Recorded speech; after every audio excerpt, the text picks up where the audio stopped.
Service එකට ඇවිල්ලා ඉන්නේ. ශානීකට තමයි ආවේ. ඔයිල් එක මාරු කරන් යන්න බයික් සෙට් එකක් තියෙන්නේ. ක්‍රොස් සර්විස් යන ඉදියත් අපි ගමු. ගයිස් මෙන්න මේ විදිය තමයි පළවෙනි සර්විස් එක වෙන්නේ. ඔය විදිකාරින ගමන් ඉන්නේ.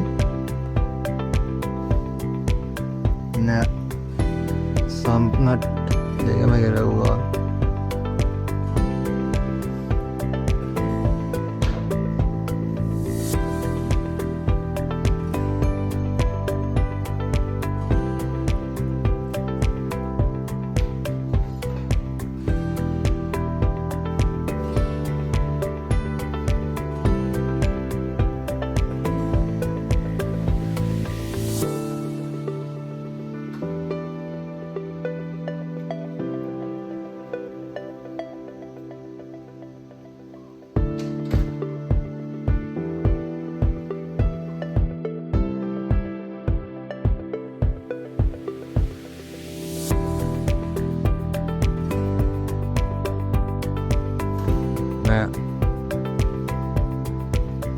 ड्राइवर तत्पर देने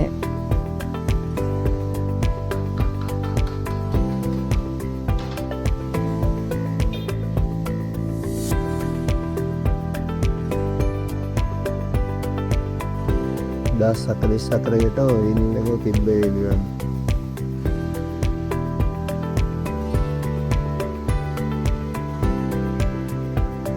Oil අරගෙන ඉවරනට පස්සේ රීෆිල් ෆිල්ටර් එක්කම ලීටර් 1.2යි.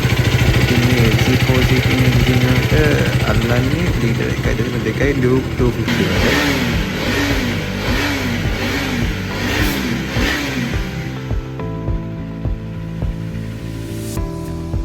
ඔන්න සර්විස් එක කළේ ඉවරයි.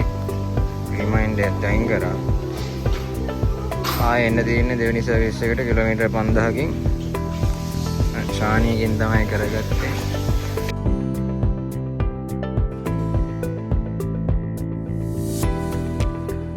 මෙන්න මේ විදිහට තමයි බයිසිකලේ ඉතුරු වැඩ ටික පටන් ගත්තේ කරන්න.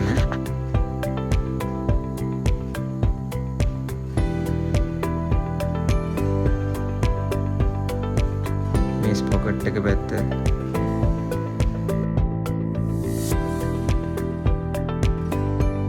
මේ විදිහට තමයි ස්පොකට් එකේ රේසර් එක ග්‍රීස් කරගත්තේ. ඒවයි එන රබර් කවර් එක තියෙනවා. ඒක ගලවලා ඇතුලේ එන මේ බෝල සෙට් එක ග්‍රීස් කරගන්න ඕනේ. ස්පොකට් වීල් එක ග්‍රීස් කරගත්ත පස්සේ අපි එහා පැත්තේ රෝදේ තියෙන අනිත් බෑරින් දෙකත් ග්‍රීස් කරගත්තා. මේ හොඳට ග්‍රීස් කරගත්තාම කාලයක් යනකම් හොඳට යූස් කරන්න පුළුවන්. ඊළඟට මේ කරන්නේ කැලිපර් එකේ තියෙන අපේ බ්‍රේක් පෑඩ් දෙක පන්න ගන්න එක. ඒ වෙලේ තමයි මෙතන යන්නේ. මේකද කැලිපර් එකේ කැලිපර් පින් දෙක රබර් ග්‍රීස් දාලා ග්‍රීස් කරගන්න ඕනේ. මේ තියෙන්නේ ලිකියුමුලි රබර් ග්‍රීස් එක දාලා පින් දෙක ග්‍රීස් කරගන්න විදිහ.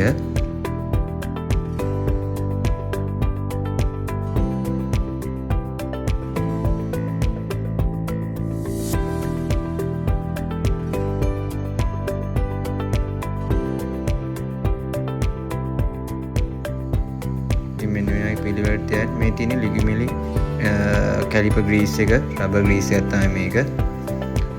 මේ විදිහට තමයි ඊට පස්සේ මෙන්න මේ විදිහට තමයි පිටිපස්සේ රියර් ඇක්සල් එක මොබිල් ග්‍රීස් වලින් ග්‍රීස් කරගත්තේ.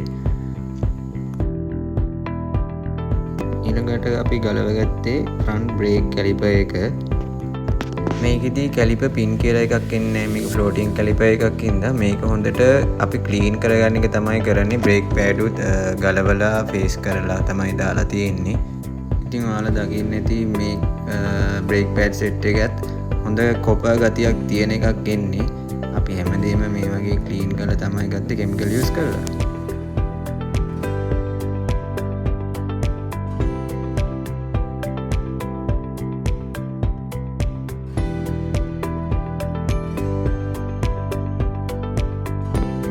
ෆ්‍රන්ට් වීල් එකේ බෙයාරින් අපි ග්‍රීස් කරගත්ත විදිය ෆ්‍රන්ට් වීල් බෙයාරින් ඩස්ට් බූට් එක ගැලවුවා. මෙන්න මේ විදිහට තමයි වතුර පිරලා තිබ්බේ. එතකොට ග්‍රීස් එකත් මෙන්න මේ විදිහට සවුත් වෙලා තමයි ගලවලා තිබුණේ. මේ ඇත්තටම සර්විස් වල බැලෙන්නේ නැහැ. මේ ඊට පස්සේ අපි ෆ්‍රන්ට් වීල් බෙයාරින් ග්‍රීස් කරගත්ත විදිය මේවා හොඳට ග්‍රීස් කරගත්තාම කිලෝමීටර් 5000ක් හොඳට දුවන්න පුළුවන්. මේ හැම පාර්ට් එකක්ම අපි බ්‍රේක් ක්ලීනර් දාලා ක්ලීන් කරලා තමයි අපි හයි කරේ. ඇණයක් ගානේ පවා අපි ක්ලීන් කරගත්ත කෙමිකල් දාලා. මේ තියෙන කිලෝමීටර් 1100කින් පස්සේ ෆිල්ටර් එකේ තත්ත්වය මේ විදිහට තමයි එන්ජින් ඩිග්‍රීසර් දාලා අපි එයා ක්ලීනර් කම්පාර්ට්මන්ට් එක ක්ලීන් කරගත්තේ. මොකද මේ වගේ පාර්ට්ස් වතුර දාලා සෝදන එක එච්චර සුදුසු නැහැ. ඒක නිසා තමයි මේ වගේ කෙමිකල්ස් ඒවලා තියෙන්නේ. තව දෙයක් තමයි අනිත් සර්විස් වලින් බලන්න බැටරි ටර්මිනල් මේවයි බුරුල් ඒවත් අද කරගන්න ඕනේ. ඒ වගේම මේ විදිහට තමයි එන්ජින් ඩිග්‍රීසර් දාලා අපි ක්ලීන් කරගත්තේ. ඉතින් සර්විස් එකේ වැඩ ඉවරනත් එක්කම ඊළඟට මම වීඩියෝ එකකින් ගේන්නම් බයික් එක කොහොමද ගෙදරදී ප්‍රොෆෙෂනල් ලෙවල් එකකින් සෝදගන්නේ කියලා. ඒ වීඩියෝ එකත් මම ඉක්මනටම ගේන්නම්. අදට සමුගන්නවා.